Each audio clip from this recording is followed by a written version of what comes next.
Tô dando umas vacinas, velho. Pronto aí? Faz em silêncio, sentar cada um nos seus lugares, virar pra frente. Está aqui.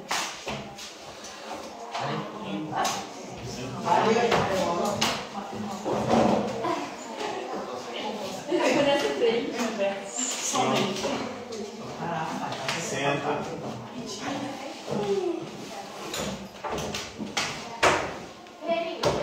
Então, na aula de hoje, vamos falar de Bíblia. Ouviram falar nesse livro? Bíblia é o livro mais famoso do planeta. A Bíblia? O livro mais traduzido, o livro mais lido em toda a história da humanidade. A Bíblia, que é o livro sagrado de quem? Deus. Cristãos. Aqui se acredita em Jesus Cristo. Eu acredito. A palavra Bíblia é de origem do grego, vem de biblos, que quer dizer conjunto de livros. Então a Bíblia não é um livro só, ela é um conjunto de livros. Tem livro ali de tudo, né, na Bíblia.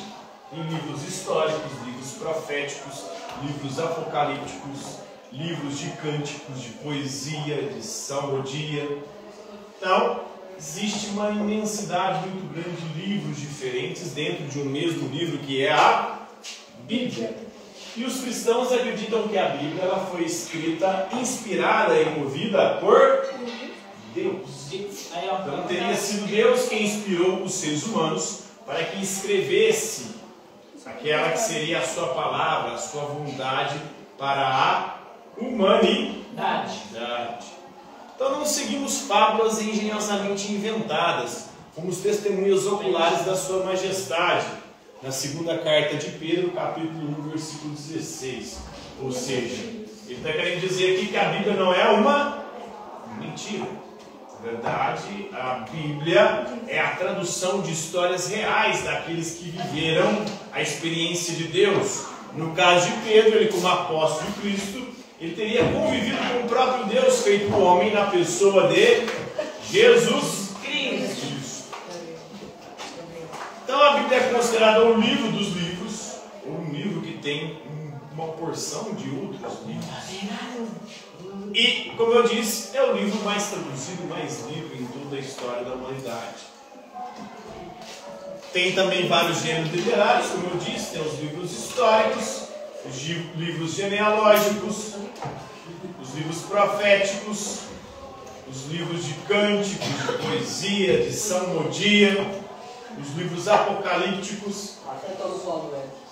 E olha o que está escrito no Evangelho de Mateus. Evangelho significa boa nova ou boa notícia. Qual seria a boa nova ou a boa notícia que os evangelhos teriam trago para a humanidade? A boa notícia da ressurreição de Cristo, da vida eterna, do reino de Deus que haveria de se instalar entre nós, a partir da vinda de Jesus Cristo. Né? Então nem só de pão viverá o ser humano, mas de toda a palavra que procede da boca de Deus. Então o cristão é aquele que não se alimenta só do pão, só da comida material, mas também da palavra de Deus. E onde a gente encontra a palavra de Deus? A palavra que sai da boca de Deus? Na Bíblia. Então, a Bíblia trata, ou tem como temas-chave, várias perspectivas, como eu disse. Genealogia, o que é genealogia, vocês sabem? Genealogia significa estudo da origem, então explica as origens.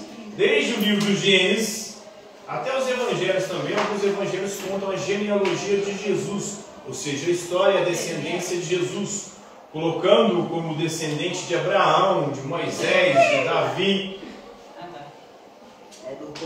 Abraão, seu nome é bíblico.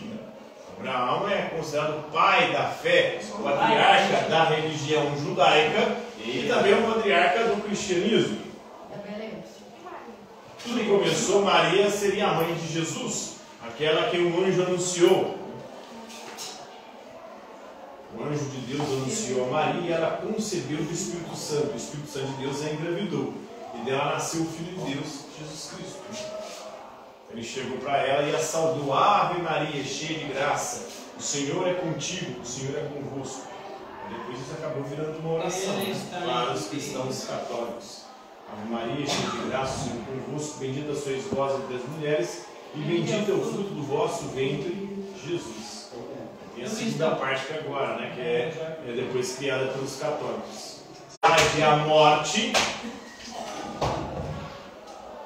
e o pecado que separou o ser humano de Deus, Maria veio restaurar.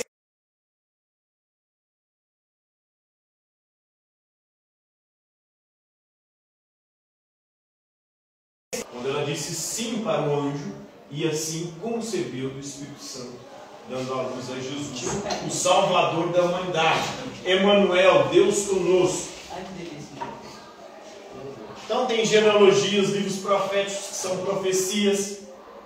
Profecia é ao mesmo tempo um anúncio e uma denúncia. Está denunciando algo que está errado e anunciando algo melhor e bom que há de vir, que será enviado pelo próprio Deus. Por isso a palavra amém, que em hebraico significa amém, amuná, significa a verdade. A verdade para os hebreus está no futuro. Por quê? Porque a verdade é uma promessa. Promessa de quem?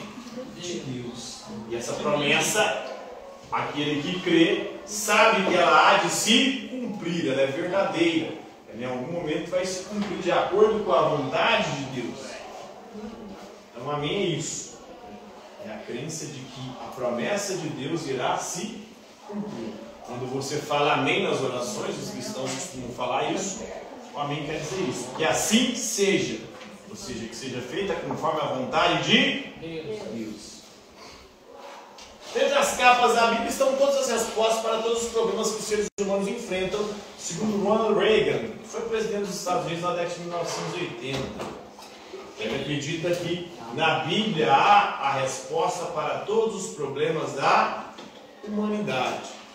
Então, numa análise inicial, a Bíblia, para quem não é cristão, é um livro como qualquer outro livro. E alguns, inclusive, não veem sequer possibilidade de perspectiva histórica. São fatos míticos, criados e inventados, para alguns, para aqueles que não creem. Para outros estudiosos, há uma certa historicidade. Nem todos os livros são históricos, mas alguns relatam fatos históricos que de fato ocorreram. Então a Bíblia é a carta magna dos pobres e dos oprimidos. A raça humana não está em condições de dispensá-la, segundo Thomas Huxley. As perspectivas mais atuais tentam fazer um estudo da Bíblia, um pouco independente da religião, apesar de ter as perspectivas religiosas também, que continuam enxergando na Bíblia um livro revelado por Deus. E eles buscam a confirmação com outros fatos históricos, com elementos e vestígios históricos que possam confirmar aquilo que está na Bíblia. Por exemplo, muitos acreditavam que Davi sequer teria existido.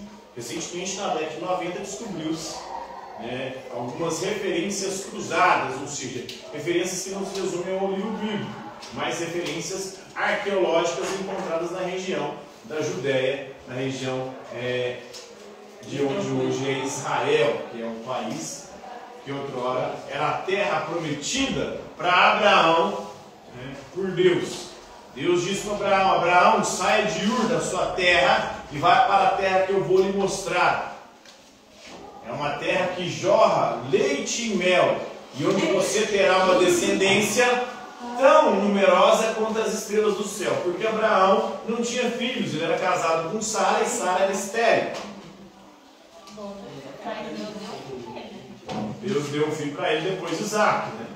Isaac acabou nascendo, mas antes Abraão foi da escrava e engravidou ela. Com a escrava Agar nasceu Ismael. Porque ele achou que Deus não ia dar o filho para ele. Deus ficou puto com isso aí, né? E de Ismael surgiu a descendência dos ismaelitas. E hoje acreditam os muçulmanos serem eles, os descendentes de Ismael. Então, o islamismo, a religião islâmica, acredita ser descendente de Abraão com a escrava Agar. Depois ele tem um filho com a própria esposa, com Sara, já com 90 anos de idade, meio idosa. Aí ele tem o filho Isaac, depois Isaac tem 2 filhos, Esaú e Jacó. Depois de Esaú e Jacó, Jacó tem 12 filhos. Nossa, que gostava de ter filho. Esses 12 filhos, um era José. José arruma treta com os irmãos vendem o irmão José como escravo para o Egito. José vai para o Egito, lá ele tinha um dom, que era o dom de adivinhar o significado dos sonhos. Ele acaba revelando o significado dos sonhos do faraó. O faraó acaba alçando ele a um posto muito grande no Egito. Isso faz com que depois, em período de carestia, de fome, José acolha a família dele e assim possa reverter o quadro, mesmo diante da sacanagem que os irmãos tinham feito com ele. E durante muito tempo os hebreus ficam ali, gozando de uma condição especial dentro do Egito, até que eles passam dessa condição especial graças a José para uma condição de escravos.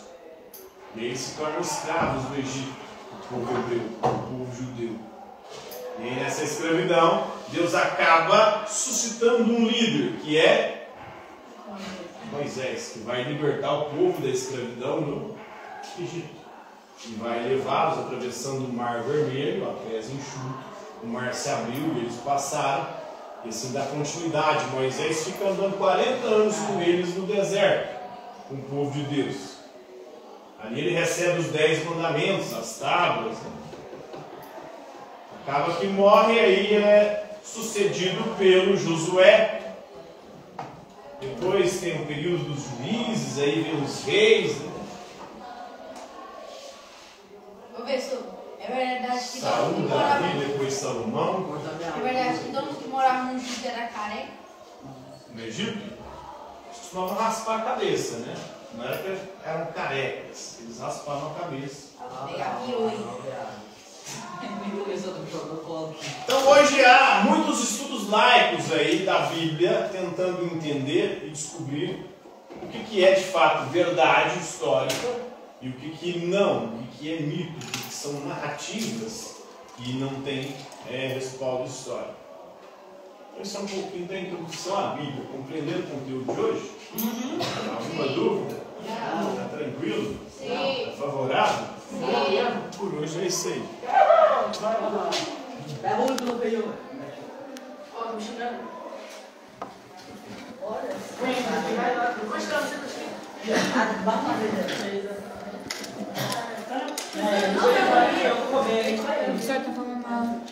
Oi? Tru. Quem? 24, 26, 27. Eu e o Vitinho,